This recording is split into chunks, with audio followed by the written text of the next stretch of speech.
Welcome back to Ask the Educator, a podcast for all professionals involved in medical device processing and sponsored by Healthmark Industries. The education team here at Healthmark has 280 years of combined experience in areas ranging from sterile processing, endoscopy, OR, biomed, to hospital and industry leadership. Our goal is to leverage our collective experience to answer one of your questions each episode, giving you the practical tips you need to succeed in the evolving world of device processing. My name is Kevin Anderson, clinical educator here at Healthmark, and I will be your host. Let's get started. Hey everybody, welcome back to Ask the Educator. I'm your host, Kevin Anderson, and with me today, joining me on this episode, I don't think that Damien needs much of an intro, as many in the industry will recognize him as past president of ISHM. However, for those of you who don't know, Damien not only serves as regional manager of sterile processing, but he has also served in the military. He's served on several AAMI working groups, as well as taking on the responsibility of co-chairing some of those groups. And more recently, he's been elected to the WFHSS Executive Committee. So congratulations on that, Damien. But I also wanted to say thank you for your service and congratulations on a full and accomplished career, but also just welcome to the show, man. Thanks, Kevin. It's, really an honor to be here, and I appreciate you and the team asking me to record and present this for your listeners. And yes, it's been an interesting career. I can say that I never thought when I joined the military at the ripe age of 17 that all these years later I'd be doing what I'm doing now. But it all ties in. It's created my experiences. It's created my foundation of where I like to work and where I like to lead from and where I like to interact. So some of the biggest honors, obviously, serving as ISHM's president for the 3 years that I did, and still serving ISHM, just not in that official capacity. More of a it's a joke going around ISHM with some of the current presidents and some of the past ones. They're actually calling me more of the ambassador now because I've extended my role beyond the borders of the United States, obviously, with what you said with the World Federation of Hospital Sterilization Sciences, which it was an honor to be elected amongst 68 countries to represent the world. But honestly, I'm the first American and the first ISHM member to receive this honor. So it's a 4-year commitment, but I'm looking forward to it. Unfortunately, it did entail with a lot of international travel, but nowadays it's a lot of Zoom and Skype and all that fun stuff. But we're all used to that. Hopefully next year they'll be meeting in Geneva, Switzerland, and I'll be able to go to that live in-person meeting. That'll be the first international travel underneath this new position. So I appreciate it. And Ask the Educators has been something I've watched for a long time and listened to. And I do appreciate what you guys do for our industry as well, too, and our profession. Well, thank you, Damien. And it's an honor, obviously, to have you on here. And I'm very thankful for you to have that opportunity with WFHSS. And I think that's going to be awesome. And obviously, being the first American, that's a cool honor for you as well. But for this episode, I really wanted to introduce the audience to a new document coming out of AAMI, and it's a document known as TIR 12, which you are very instrumental in this document. So I thought, who better than to try and explain this than Damien? So why don't we get into it, and why don't you just give us a brief explanation of what a TIR is before we actually get into this specific document? Absolutely. And it's a great question. It's probably one of the number one questions I get asked when we say TIR, because everybody's familiar with standards and ST 79 predominantly and ST 91 for the flexible endoscopes. But when you say TIR, people are like, well, is that a standard? What is that? It actually stands for Technical Information Report. And that's 12 is just a designator that AAMI assigns to standards or TIRs. There's a numerical sequence. So the next one would be 13 and so on and so forth. And not always. Sometimes they align with some ISO documents like this one does too. But this one's strictly around designing, testing, and labeling of medical devices intended for the processing by healthcare facilities. And this is a manufacturer's document. So there's different TIRs out there for different reasons. And recently, some of the listeners may know or heard of a TIR called TIR 34, which is water quality. It's great that what it's turning to now is actually standard now. It's actually in the development stage. So it's moving from a TIR to a standard. So if you kind of look at the hierarchy of AAMI, standards are kind of that high level of document that really, collaboration with industry, with end users, with regulatory, with surveyors. That's really what people use as the standards. TIRs are more of when it doesn't necessarily have enough information out there to become a standard. You maybe can't get consensus, or more importantly, and this is really what comes out, is the science and the data behind it. The evidence-based practice is not quite there strong enough to become a standard. So a TIR is kind of like a standard light, is like I like to call it. It is not something that regulatory people will necessarily enforce, or the FDA, but they play a part in it. And as the science, technology, and consensus amongst the members grows, so does that TIR. It could stay TIR forever, or it could actually turn into a standard like our water quality did. This one actually started because there's an international standard, an ISO standard, that covers the same exact thing.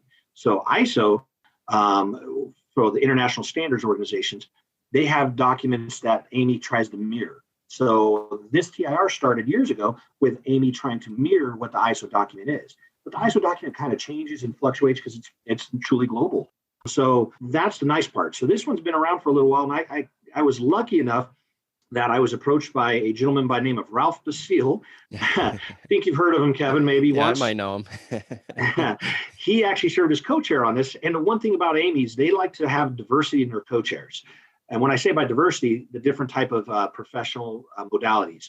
So they don't want just all end users. They don't want all regulatory. They don't want all manufacturers. They want a good mixture. So they try to mix that up if they can. So knowing Ralph and working besides this great man for years, it was an honor for him to say, hey, I got an open co-chair position. We're looking for an end user. Would you be willing to? So how the process goes, I applied. It went to the members for a vote. I got voted in as co-chair. And a couple of years ago, that happened. And we just buttoned up this document. It is now approved. It is actually out there and it is in use. So that's a very exciting thing to have another AAMI document release that's going to benefit the manufacturers as well as the end users, which I'm sure we're going to talk about. Yeah, absolutely. And I'm glad that you mentioned ISO, because helping people to understand the difference between ISO and AAMI, and why would AAMI try to maybe mimic or shadow what's going on in the ISO world? Is it because ISO is to a much broader audience? I mean, that's for all manufacturers, really, not just medical devices, correct? Correct. And yes, that's a great way to put it. I mean, ISO really is, and again, this is where the end user side, this is where my learning came in a couple of years ago when I started to learn more about ISO. And I do sit on that ISO committee too. So I'm one of the United States experts to the ISO committee representing this document because it is a mirror document of an ISO standard. So it is global, but it is challenging for medical device manufacturing. Keep in mind, this TIR is for medical device manufacturers. But let's just say you're company X and you're making a product and you want to sell your product in Germany, you want to sell it in Asia, you want to sell in the United States. If you follow the ISO documents, yes, you then have that kind of global reach to sell your product for testing, designing, and labeling underneath that ISO. Well, we also in North America, we have the FDA and we have other stuff. So we wanted to make sure if you're going to try to sell a product meeting ISO standards, it at least aligns with the AAMI standards, which the FDA also sits on and participates in. So it benefits the manufacturers to sell in the United States, but also around the globe. Excellent. That definitely helps clear that up for me. And regarding TIR 12, you've mentioned this has to do with labeling and all of that. So in that it's going to be geared towards the manufacturers of products. I guess my question is what should our audience who, generally there's going to be a lot of end users out there. How will this impact them at the end user level, in the facilities processing devices every day? How's this going to impact them? Yeah, and that's the part that sometimes is challenging working with AAMI groups because you have to put on different hats when you're sitting in a group. So a couple of years ago, I co-chaired a container document, and it was, again, similar to this. It was how do you design and label containers, rigid containers for use in healthcare facilities. Well, my sterile processing brain kicked in and went, oh, we need to tell them this and this and this and this. And then realizing, wait a second, this is telling the manufacturers how to do it the right way so you can actually clear it. And I'll get into that in a little while. But also, how do you write instructions for the end user to follow? What is the end user? So as they were designing this document, most of it is related to the actual scientific validation testing for medical devices. And when we say medical devices, we're saying all medical devices, not just instruments. I mean, so it's kind of got a broad scope when you talk about that. I mean, medical device could be a bed. It could be a MRI machine. I mean, those things fall under this purview as well, too. So you got to kind of look at that, because those beds need to be cleaned as well. And they need instructions for use on how to clean them, no different than instructions for use how to clean a robot arm. So what we do as end users participate in this is when we hear manufacturers saying, well, we're going to test this to validate this, then to write in instructions, I kind of go, well, okay, that's a great testing, that's a great validating, but that is not something I have in my hospital, nor will I ever have. So your testing and validating will give you instructions that I may or may not be able to follow. So providing the manufacturers that valuable feedback during this document will help the end user at the end, because then we'll get documents. We've all read those IFUs that you're like, what is this? Who wrote this? Well, it is a true validated IFU, but it's validated under non-hospital settings, a non-end user setting. So I wanted to make sure the end users are representatives to go, that makes sense, I can follow that.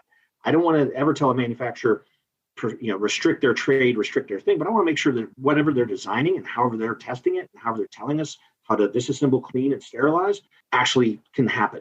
Because as we know, that's been kind of the challenge.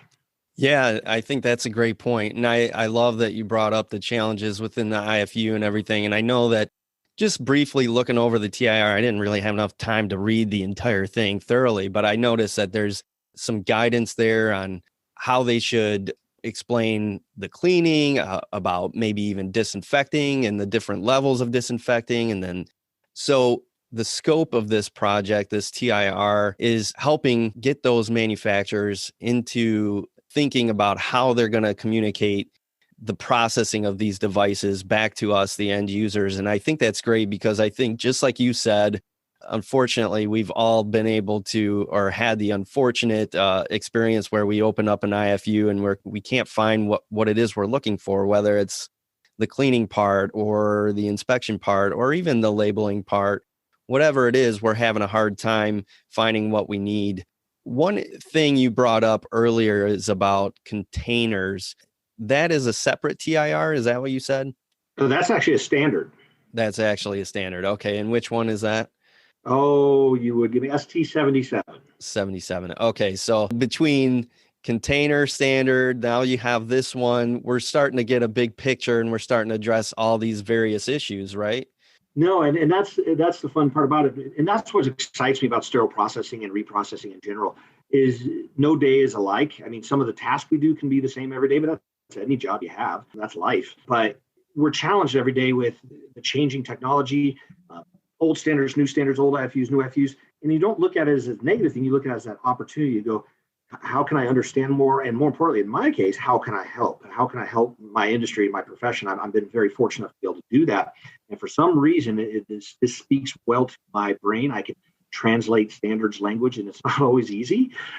So I've been with the AAMI standards groups for 15 plus years, and I've seen end users come and go because they just go, oh my God, this makes no sense to me. And that's not bad on them. It's just, it is a different language. We're actually trying to clean it up so it makes a little more sense, so manufacturers understand it. So what I want to point out, Kevin, is this document really, it's been around for a while, long time, but it didn't focus as much on the cleaning. This is where we really lacked. And I think this is where we focused a lot as a work group on, is to make sure we put more meat around cleaning of medical devices, because we all know how important that is. And we really spent time with the manufacturers. So when they're designing a device, look at these considerations. What's the material? What's material compatibility? What's the disassembly? Can a brush fit in there? All that stuff. Then the next one is validating and testing processes. So whatever they test, is it valid? I mean, does it actually work? There's a risk analysis involved. So if something conflicts, what do you do? But really what they focus on, and this is what was new in this document, is they looked at liquid chemical disinfectants commonly used in healthcare facilities. Well, again, now we're saying what's used in healthcare facilities versus liquid chemical disinfectants, because there's a lot of them on the market, but we don't have access to them. So if you're going to make an IFU wanting liquid chemical disinfectant, they can now refer to, oh, this is what they use. Oh, okay, I get it. Then I can design something to it. Then I can validate my testing to it. They also looked at sterilization cycles commonly available in healthcare facilities. Teeing you up here, Kevin. I hope you feel it coming. But the sterilization is very interesting because think about this, and we've all experienced this. We've had some crazy IFUs with some crazy extended cycles. And 25 minutes, 30 minutes sterilization cycle pre-vac. And I'm like, where did this come from? Well, because there was no guidance for the manufacturer. So they went to Joe's testing lab and they said, hey, I got a product here. Kind of you validate the sterilization. So sure, they designed it. They did a testing procedure on a 30-minute, and guess what? It passed. Everything they did passed that cycle. And FDA says, prove it. So they can prove it with documentation and testing material. FDA says, okay, you got a clearance. And now that's printed in their IFU. But then when it hits us, that's not a cycle we run. We don't have products. We don't have containers. We don't have BIs. We don't have CIs that meet that 30-minute or that crazy cycle that's out there. So we gave the manufacturer, like, here's the common cycles that we use. So if you're going to validate something, please use this cycle of sterilization. Please use this chemical disinfectant, and so on and so forth. Wow, Damien, I think you're going to generate some fans on that one because all of us can relate to that. I remember getting a device and it was, a brand new instrument, just a regular kerosene instrument, everyday thing that I was shocked to see that even that one was specified to go in for 5 minutes instead of 4. And I'm like, well, now I have to change the cycle just for that one instrument. Not that it's a huge deal. It's not going from 4 to 30 like you mentioned, but we've all experienced all these different IFUs and how they have all these various specifications. I know that some of them only have gravity, and it's like, wow, I'm going to use this entire sterilizer for one item that has to be gravity. Like all of those things come into play. And I'll tell you what, if everything could just be standardized into that, 4-minute 30, I think we'd all be really happy with that. I don't know if that will happen overnight, but a standard like this sounds like it will address some of those things and help us get there. Yeah, and great point. And that's exactly it. So keep in mind, to the listeners out there, this doesn't mean that now this document's out that you have a product that was designed, tested, and FDA cleared 10 years ago, that it's got some weird cycle on it or some weird disinfectant that we don't use. I mean, I've seen IFUs that say use Dawn dish soap. I'm not kidding you. It's out there. But it doesn't mean that they have to go back and change those. So FDA doesn't reach backwards unless there's an actually patient harm type of a scenario. So right. This is going forward. Any new products that are being designed, this is what manufacturers are encouraged to follow. And the FDA is actually on board with this. They participated pretty heavily in this. But if you get a crazy cycle, and I'll call out, I don't know if I'll call it a product. I won't do that. But there was a product and one device. It is a positioning device. I'll leave it there. That had a crazy cycle again, too. And I'm like, this makes no sense. It is a very simple positioning device. Why does it have this crazy cycle? I reach out to the company. They said, well, that's just what our testing lab gave us. And the FDA approved it. And I said, okay, I would like to buy your product, but I'm going to tell my doctor not to buy it because you don't follow the TIR that's currently out there and you don't have hospital cycles and all that stuff. So they looked into it. And sure enough, they revalidated the product underneath these conditions. And now it's a 4-minute cycle. And it makes sense. And it passed perfectly fine. Now, that's a company that's very willing to work with the end user. And not all companies are, but most of them are. They really want to do the right thing. But revalidation also costs a lot of money. So you got to understand the risk-benefit ratio for the companies too. But hopefully, as they get a lot of feedback from end users, positive feedback and constructive feedback, manufacturers of devices will refer to this and go, oh, okay, I see why the industry's pushing back, because these aren't common cycles to a healthcare facility, and it's really messing them up. And then maybe we should reconsider. They're not going to do it just because Damien asked. They're going to do it if 500 different Damiens ask, if that makes sense. Right. Well, and I think that was a great point for listeners too. When you have a question or when you have a point of contention with an IFU, instead of just like glossing over it, I know it's a little bit extra work, but contacting the manufacturer is such a great idea because oftentimes they don't know the issues or they don't know what we're dealing with, which is also a great reason for this, this document to come into play and to share that with them.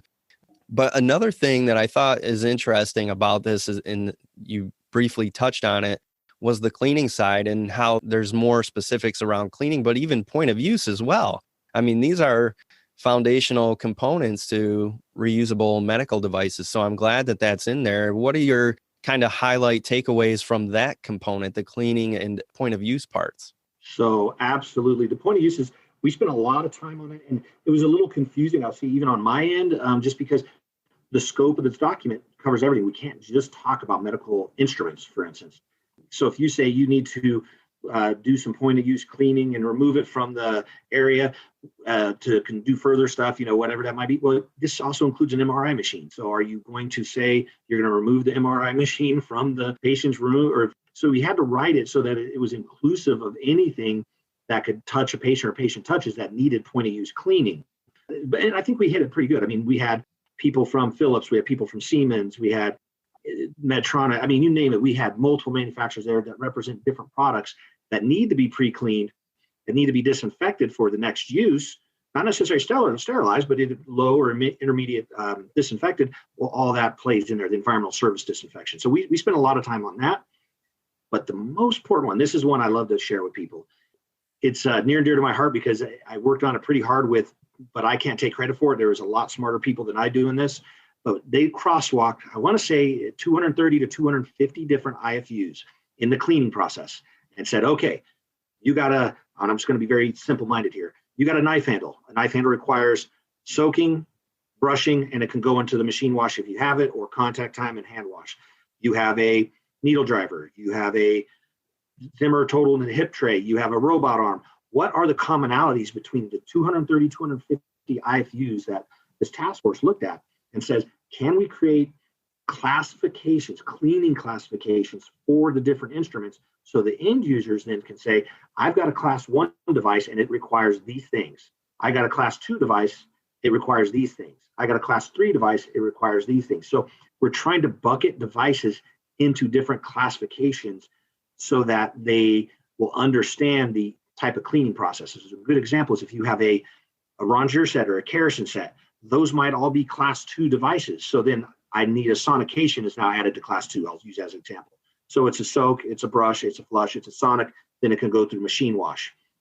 Then if I have something else, it may require something a little bit more different. So we created these classifications for the manufacturers to write in their IFUs so that we can train our staff and say, and think about it, instrument tracking software can say this tray or this instrument is class 1 cleaning, and these are the steps you do for class 1. This one is class 3, so you got to do these steps, all the way to a robot arm, for instance, pretty complex device on how to clean. So bucketing them into these commonalities of their approved IFUs is a long way. Now, it's in the document, it's informative, so that means it's not a requirement, it's information.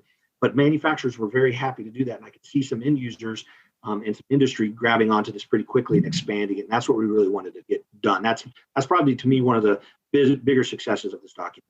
Awesome. I was hoping you would share some of your favorite parts, and I can understand why that would be on the top of the list there, because I know that there's a lot of managers out there that have really tried to do that with devices on a manual sort of level with their own inventories. And it's a painstaking process to do that. One that is smart though, put all these different devices into different buckets, and then you have an easier way to categorize them, an easier way to understand what the process is going to look like for them when it comes to the cleaning and decontam of those instruments. So I think that's fantastic and a great highlight to bring up. And unfortunately, we are running out of time, but I did want to allow you, if you had any last thoughts or any last highlights you wanted to share. Again, there's so many good parts, but that one I think can actually, to our previous conversation, what are the end users going to get out of this document that's for manufacturers? I think that's the big takeaway. No, again, I appreciate you and your listeners, Kevin. I tell you, it's been a journey. A lot of people ask me, how do I get to where you've done and what you do? And I just say, just keep doing it. I absolutely love what I do. I have 3 hospitals that I oversee operationally, so I'm very busy with all that, but I take care of my teams. I'm sitting here in my office in Colorado doing a podcast, and my department's out there working hard, and my other 2 hospitals are working hard, and my phone hasn't rang once, my door hasn't knocked once. And it's not because they don't know I'm here. They know I'm here, but they do such a great job. So I empower my staff and I give them the tools, the training, and the resources to do their job at the end of the day. My big job is remove barriers from them. If I can remove barriers from them doing their job and providing the tools, providing the training, then I can be free to do some of these other things like go to the AAMI meetings and do podcasts to educate people. It's just an honor for me to do that. So I encourage people to stretch out of your comfort zone. I encourage people to try something new, ask the questions. I've annoyed a lot of people in my career by asking a lot of questions. I just like to ask why, but I listen too. There's the other difference. Don't just ask a question just to ask a question. Ask a question to seek understanding, and then do something with it. I mean, and then make it happen. And that's the secret to success, at least for me. I'm blessed to call this my profession and be associated with so many great people around the country and around the globe, and just like you and some other ones. So I appreciate everything you do for our profession, and we'll just keep continuing doing the good stuff we do, taking care of our patients. That's right, Damien. Thanks so much for being on the show and for the advice too. I think everybody can benefit from, listening to some words of advice from people who've blazed some trails and did some different things. And I think we'd all do well to listen to each other, whether you're newer or have been around the industry for a long time. I think we all have something to offer. So I appreciate your words there to our audience and for coming on the show and being a guest. You're welcome. And I tell everybody, I'm out there on social media. If anybody's got questions for me, I try to get back to everybody who's got a question for me. I really, really do. So feel free to contact me, reach out to me. I'm here for everybody. All right. That wraps up our interview with Damien Berg. He shared with us some of the main highlights of the AAMI document TIR 12, which is a technical information report all about designing, testing, and labeling medical devices. And this report is directed specifically to medical device manufacturers, so if you are on the manufacturing side, please pay attention to this report because it will help guide you in producing a more user-friendly device. Now, if you're on the end user side, just know that there is hopefully going to be more uniformity to IFUs of devices coming to you in the future. And whether you're on the manufacturing side of things or the end user side, we encourage you to get involved with AAMI so that your voice can be heard and so you are better prepared for changes in the industry.